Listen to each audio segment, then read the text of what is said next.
So if you've done any research into this topic before, you'll know that bullet registration in first-person shooters can be achieved in one of two ways: hit scans, or ray tracing, or projectiles, which actually simulate a bullet travelling through the air. Both of which have their advantages and disadvantages, but the main point of contention with Halo 5 is the fact that they went from projectiles in Halo 3, when the technology was available to them, back to hit scan for Halo 4 and 5.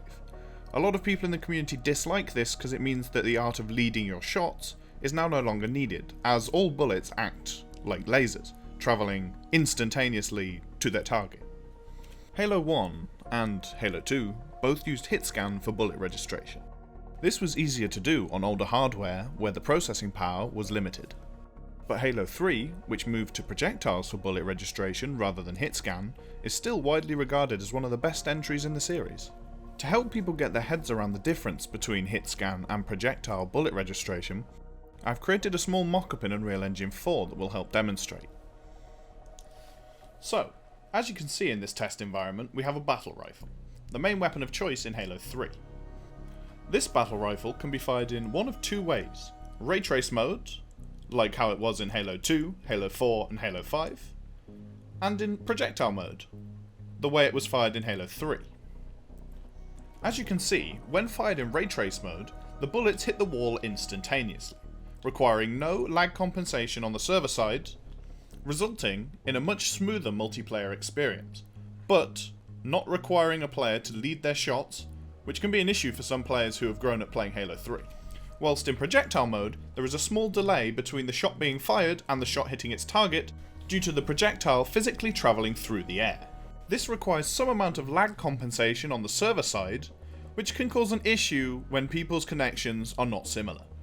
This is why you will see people being hit round corners, or seemingly through walls, on Halo 3. Given that 343 want Halo to be an esport type game, similar to Counter-Strike and League of Legends, it makes sense that they would choose hit scan for their multiplayer, much to the disappointment of a lot of Halo 3 veterans. While ray tracing produces less than realistic results as far as bullet registration goes, I personally am not too keen on it, being a Halo 3 veteran.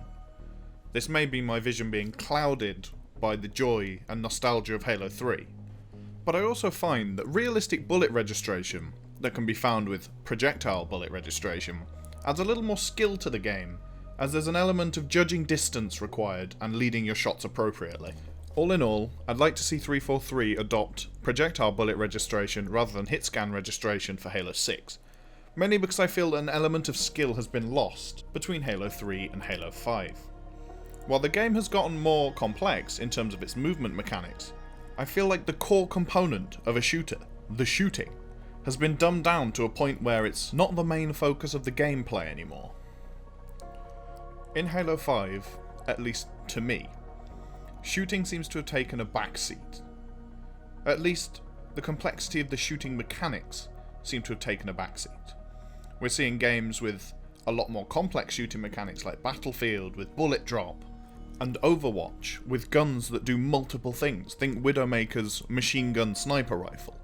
When you're not scoped in, it's a machine gun. When you're scoped in, it's a sniper rifle. All these things add a bit of depth to what would be a bog standard shooting mechanic. And this is where I feel Halo 5 is missing out. There is so much that can be done with the setting and the weapons, but none of it seems to be done.